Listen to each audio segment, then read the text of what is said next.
Hello students, आज जो मैं टॉपिक लेकर आया हूं आप लोगों के लिए वो है ऑडिट प्रोसीजर का। इस टॉपिक में भी बहुत सारे स्टूडेंट्स को जनरली डाउट रहता है, so I am taking the basic concept. बहुत ज्यादा डिटेल में मैं नहीं जा रहा हूं। Again I will just be talking about the basics of these two procedures. Okay, so I am starting with the concept of audit procedure. आपको ये मालूम है कि आप जब भी ऑडिट करते हो आपको ऑडिट प्रोसीजर्स लगाने होते हैं, ठीक है। और ऑडिट प्रोसीजर्स जो होते हैं वो दो टाइप के होते हैं। मैं शुरुआत वहां से कर रहा हूं, है ना।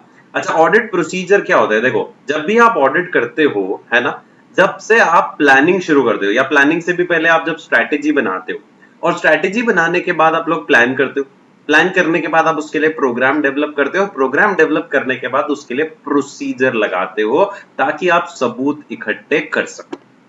अब ऑडिट प्रोसीजर को अगर मैं लेमैन की भाषा में समझूं तो procedure means what are these processes, these are the things you are going to check to obtain sufficient appropriate evidences। ठीक है, कि ये अगर आप प्रोसेस फॉलो करोगे या ये चीजें फॉलो करोगे तो ऑटोमेटिकली आपके पास सबूत इकट्ठे हो जाएंगे, और सबूत इकट्ठे हो जाएंगे तो आप ओपिनियन अल्टीमेटली दे पाओ।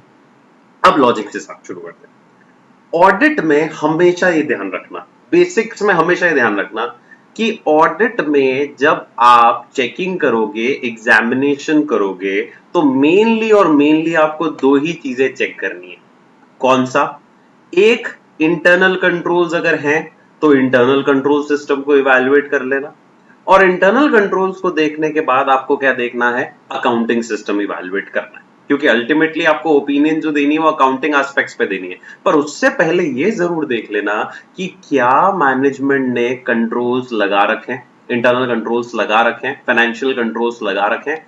अगर लगा रखे हैं तो आपको पहले जनरली ऑप्शन पे है, पर कंपलसरी नहीं है, क्योंकि ओपिनियन आपको कंट्रोल्स पे नहीं देनी है, ओपिनियन आपको देनी है अकाउंटिंग सिस्टम पे।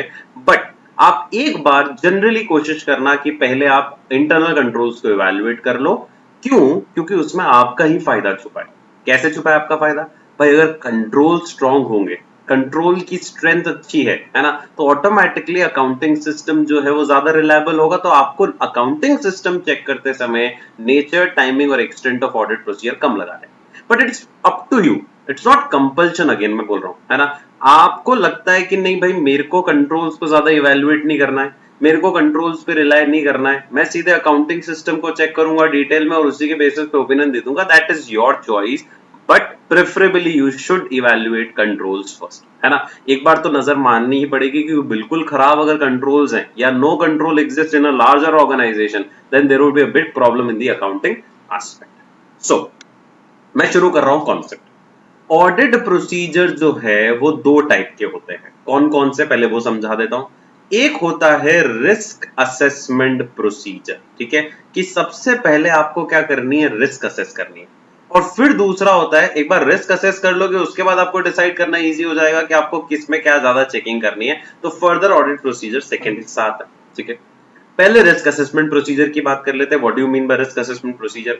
हमेशा इस कॉन्सेप्ट में एक दो चीजें याद रखना। बेसिक्स ही बताऊंगा मैं, हमेशा कोशिश यही करूंगा आप लोगों को समझाने की कि आप बेसिक को समझ लो।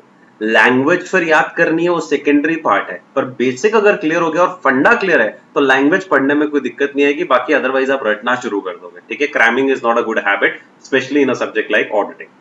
सो रिस्क असेसमेंट क्या है? भाई, ऑडिटर जब भी ऑडिट करेगा he has to fulfil the objective. And objective auditor का क्या है, ये मेरे पहले वीडियोस में भी आप लोग देख सकते हो, ऐसे 200 मैंने समझा रखा है आप लोगों को, ठीक है।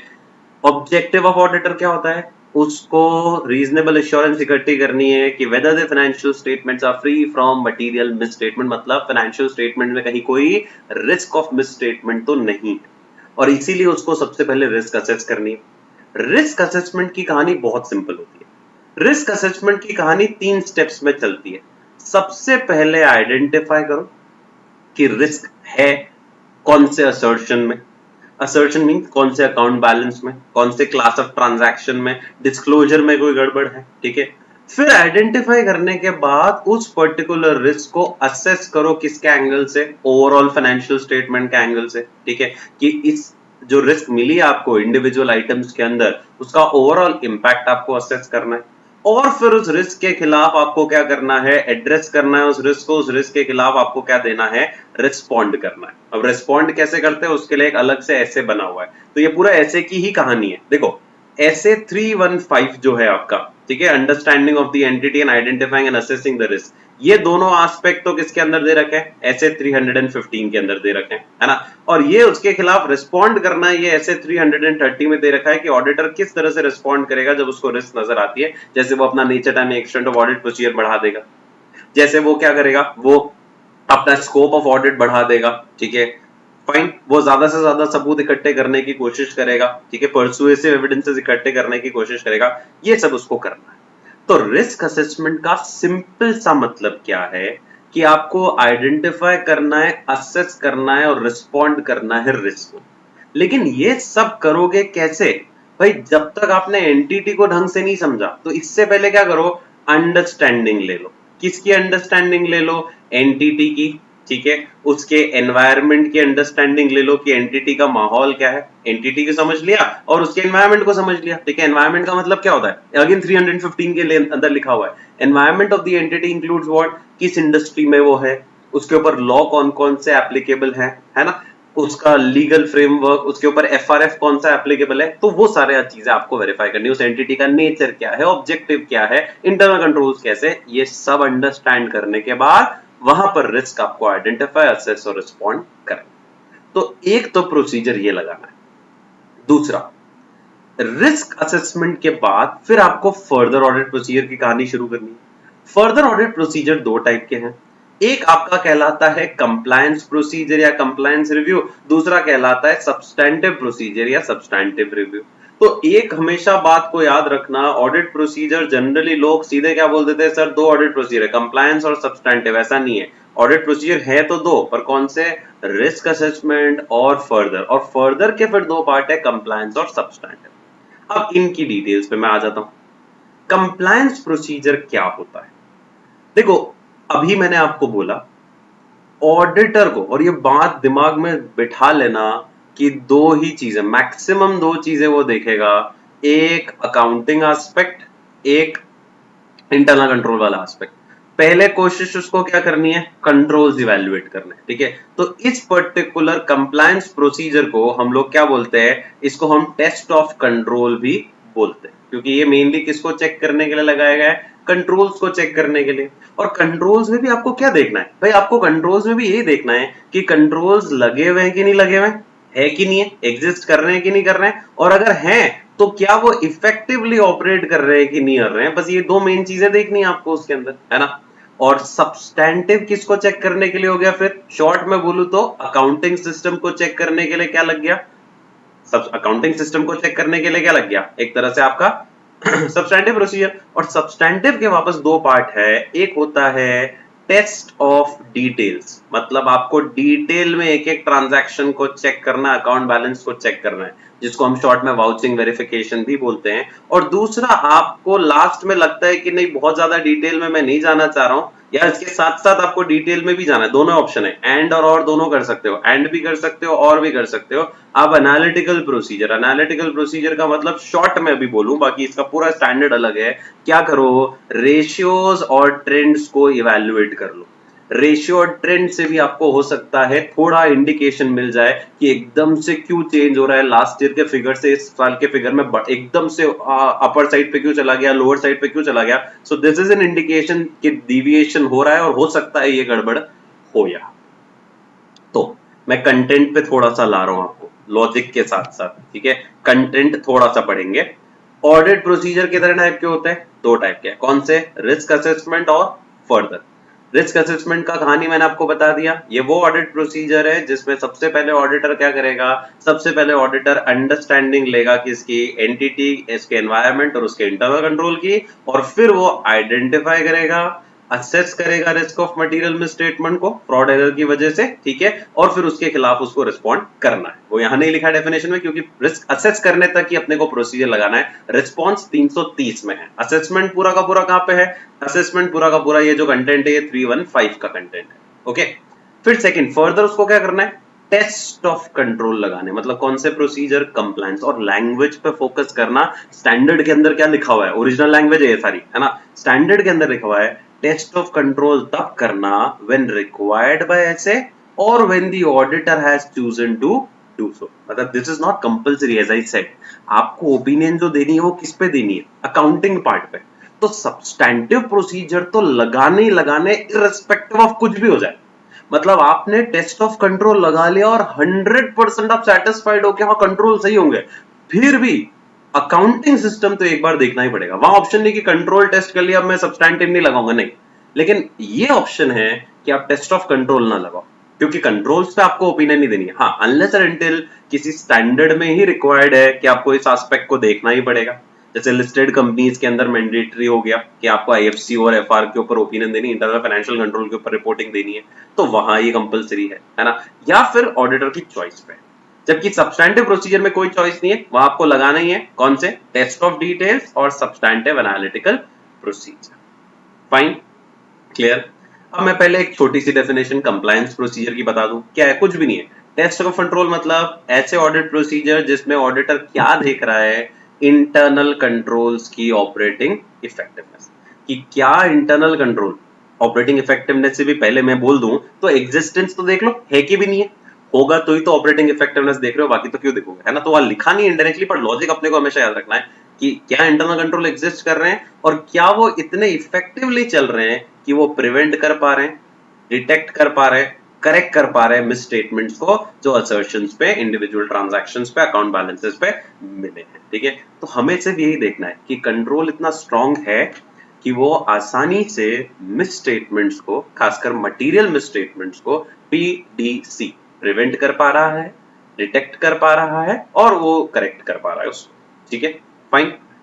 अच्छा, एक पॉइंट और बता रहा हूं इसमें, कॉन्सेप्चुअल पार्ट में। मैंने बोला डिटेल में मैं नहीं जा रहा हूं, मुझे सिर्फ आपको कॉन्सेप्ट समझाना है। ठीक है, एक पॉइंट और दिखा रहा हूं मैं आपको। ऑडिटर ये प्रोसीजर कब परफॉर्म करेगा, ऑडिटर ये प्रोसीजर कब परफॉर्म करेगा भाई। नंबर एक, जब ऑडिटर रिलाय करना चाहता है किसके ऊपर, ऑपरेटिंग इफेक्टिवनेस ऑफ कंट्रोल के ऊपर, ताकि वो अपना nature, timing and extent of substantive procedure इसी हिसाब से डिसाइड कर सके। भाई मेरे को ज्यादा मेहनत नहीं करनी है, कहां पे, सब्सटैंटिव प्रोसीजर में।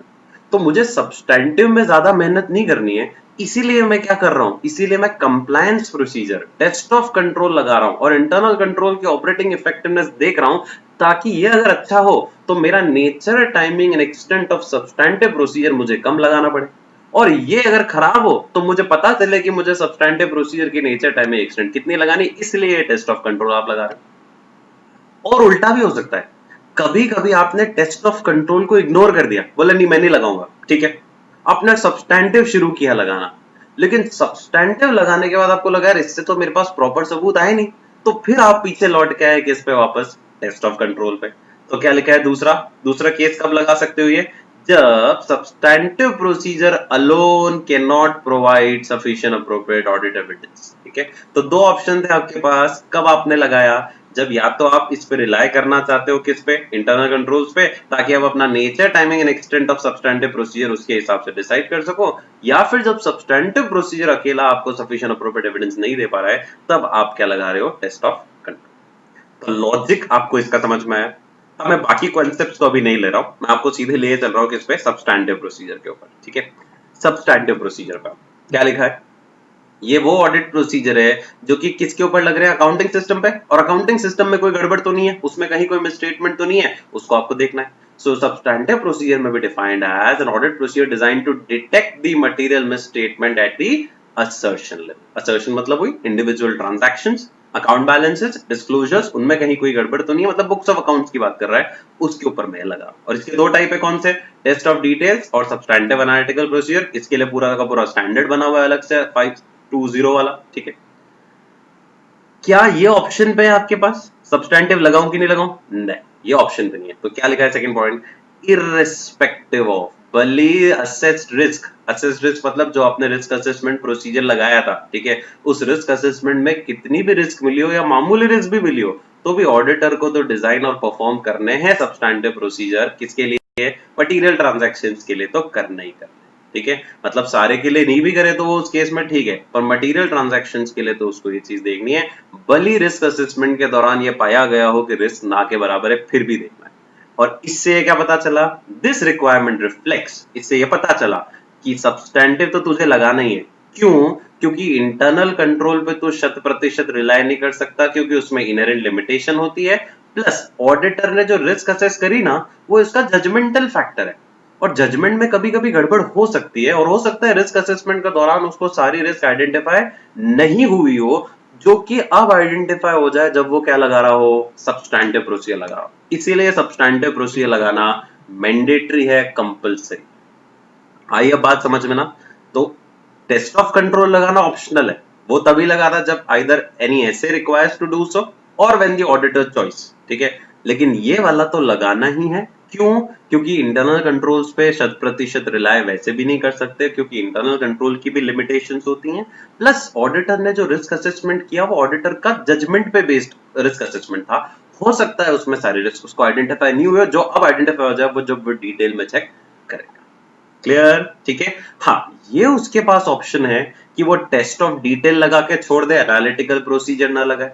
क्या वो खाली एनालिटिकल प्रोसीजर लगा दे, बोले मैं कहां एक एक डिटेल में चेक करूं, जब इंटरनल कंट्रोल वैसे ही रिलायबल है तो मुझे डिटेल में नहीं चेक करना, मैं खाली रेशियो ट्रेंड कर लूं, वो तेरे पास ऑप्शन है। और तेरे पास ऑप्शन है कि दोनों लगा दे, वो तीनों, वो तो ऑप्शन तुझे दिया है, पर लगाना कंपलसरी है सब्सटैंटिव प्रोसीजर, चाहे तो खाली एनालिटिकल लगा ले, चाहे तो खाली टेस्ट ऑफ डिटेल लगा ले, चाहे तो दोनों का कॉम्बिनेशन लगा ले। ठीक है, तो लास्ट पॉइंट एक और बता रहा हूं, depending on the circumstance auditor may decide कि या तो सिर्फ एनालिटिकल प्रोसीजर लगाने से रिस्क कम हो रही है तो कोई दिक्कत ही नहीं है, खाली टेस्ट ऑफ डिटेल लगाना काफी होगा तो भी कोई दिक्कत नहीं है, और दोनों का कॉम्बिनेशन लगाना है तो भी कोई दिक्कत नहीं है। मेरे हिसाब से आपको कॉन्सेप्ट समझ में आ गया, मैं रिवाइज करा रहा हूं स्टार्ट के थ्रू वापस।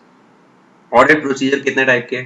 रिस्क असेसमेंट ऑफ फर्दर, सबसे पहले तो रिस्क असेस करनी है, और रिस्क असेसमेंट की कहानी ये इतनी है, ठीक है, कहां से कि एंटिटी को समझो, एनवायरनमेंट को समझो, आइडेंटिफाई करो, असेस करो रिस्क ऑफ मटेरियल मिसस्टेटमेंट, ये रिस्क असेसमेंट की कहानी। रिस्पॉन्स तो 330 के अंदर आ जाएगा। फिर फर्दर आपको डिसाइड करना है, टेस्ट ऑफ कंट्रोल लगाना है कि वो है कि नहीं, और इफेक्टिवली चल रहे हैं कि नहीं चल रहे, मतलब उससे प्रिवेंट हो पा रहा है, डिटेक्ट हो पा रहा है, करेक्ट हो पा रहा है, PDC हो पा रहा है कि नहीं हो पा रहा है मिसस्टेटमेंट का, वो आपको देखना है। पर ये लगाना मैंने आपको बोला चॉइस है आपकी, आप चाहिए तो लगाओ, नहीं चाहिए तो मत लगाओ। इसलिए लगाता है ऑडिटर ताकि इसकी इफेक्टिवनेस अगर पता चल जाए तो इसका नेचर टाइम एक्सटेंड जो है डिसाइड करना इजी हो जाता है, ठीक है। और दूसरा इसलिए भी लगाता है कभी कभी कि सब्सटैंटिव लगा के उसको सबूत नहीं मिल पा रहे सारे के सारे, तो वो कंप्लायंस प्रोसीजर लगाता है। दूसरा, सब्सटैंटिव लगाना कंपलसरी है, इररिस्पेक्टिव ऑफ रिस्क कितनी भी हो, आपको असर्शंस को चेक करना ही पड़ेगा, आपको एक एक आइटम, एक एक अकाउंट बैलेंस, एक एक ट्रांजैक्शन को चेक करना ही पड़ेगा, ठीक है, ताकि आप उसका ओवरऑल इफेक्ट फाइनेंशियल स्टेटमेंट पे देख सको। एक बात हमेशा समझ में आती है ना आपको कि रिस्क हमेशा आइडेंटिफाई कौन से लेवल पे होती है, असर्शन लेवल पे, और उसका असेसमेंट कौन से लेवल पे होता है, फाइनेंशियल स्टेटमेंट लेवल पे। दोनों में फर्क है। असर्शन एक तरह से यूं समझो, लेमैन लैंग्वेज में, मैं डिटेल में नहीं जा रहा हूं इस टॉपिक की, लेमैन लैंग्वेज में assertion means individual items, transactions, disclosures, और financial statement means overall presentation. तो इंडिविजुअल जो आइटम्स पे आपने रिस्क देखी है, रिस्क हमेशा इंडिविजुअल पे देखोगे, एक एक करके एक एक आइटम उठाओगे, ठीक है, कि रिसीवेबल्स में कोई गड़बड़ तो नहीं है, ठीक है, नॉन करंट केस आइटम में कोई गड़बड़ तो नहीं है, करंट केस आइटम में कोई गड़बड़ तो नहीं है, लायबिलिटीज में कोई गड़बड़ तो नहीं है, इंडिविजुअल असर्शन देखना है, ठीक है, कि इसकी ओनरशिप सही है, इसका वैल्यूएशन सही हुआ है, ठीक है, ये ट्रांजैक्शन एक्चुअली अकर हुआ है, फर्जी तो नहीं है, फेक तो नहीं है ना। तो इंडिविजुअली आपको असर्शंस को चेक करना है, आइडेंटिफाई हमेशा वहां करनी है रिस्क, और उसका फिर इंपैक्ट ओवरऑल देखना है कि फाइनेंशियल स्टेटमेंट पे मटेरियल आ रहा है कि नहीं आ रहा है, ताकि उस हिसाब से आप उसको रिस्पॉन्ड कर सको, ठीक है। तो ये बीच में एक बात और ऐड कर दी मैंने, तो सब्सटैंटिव प्रोसीजर में लगा रहा हूं, उसमें दो ऑप्शन है, टेस्ट ऑफ डिटेल्स और एनालिटिकल प्रोसीजर। अभी एंड और मैंने आपको ऑप्शन बता दिया, आपको चाहिए तो खाली टेस्ट ऑफ डिटेल लगा दो, आपको चाहिए तो खाली एनालिटिकल लगा दो, और आपको चाहिए तो क्या कर लो, दोनों का कॉम्बिनेशन लगा दो, बट सब्सटैंटिव लगाना कंपलसरी है, इररिस्पेक्टिव ऑफ रिस्क कितनी भी हो। रीजन मैंने आपको सिंपल बोल दिया, क्योंकि ऑडिटर भले कंट्रोल्स पर रिलाय करना चाहता है, पर कंट्रोल्स की भी लिमिटेशन होती है, प्लस कुछ चीजें जो रिस्क असेस आपने करी थी, यहाँ पर आपको यहाँ लगा होगा भले कि नहीं है रिस्क, इसलिए मैं ज्यादा नहीं करूं, पर नहीं करना पड़ेगा आपको, क्योंकि उस समय हो सकता है सारे रिस्क आइडेंटिफाई ना हो। So this is the concept of audit procedure, क्या होते हैं, जो कि मैंने आपको समझा दिए। This the concept is given under SA 500 के अंदर ऑडिट प्रोसीजर का पूरा फंडा दे रखा है, वो मैंने आपको समझा दिया। That's it from my side. और भी कोई अगर आपको टॉपिक समझना हो जिसमें कॉन्सेप्चुअल क्लैरिटी आपको नहीं होती है, you can write it in the comment box, I will explain it to you surely in the upcoming videos. Thanks for watching the video and if you like the video, अगर आपको video अच्छा लगा हो तो do subscribe to the channel by clicking on the link given here and do give your likes, comments in the comment box. I would love to hear all of them. Thanks once again.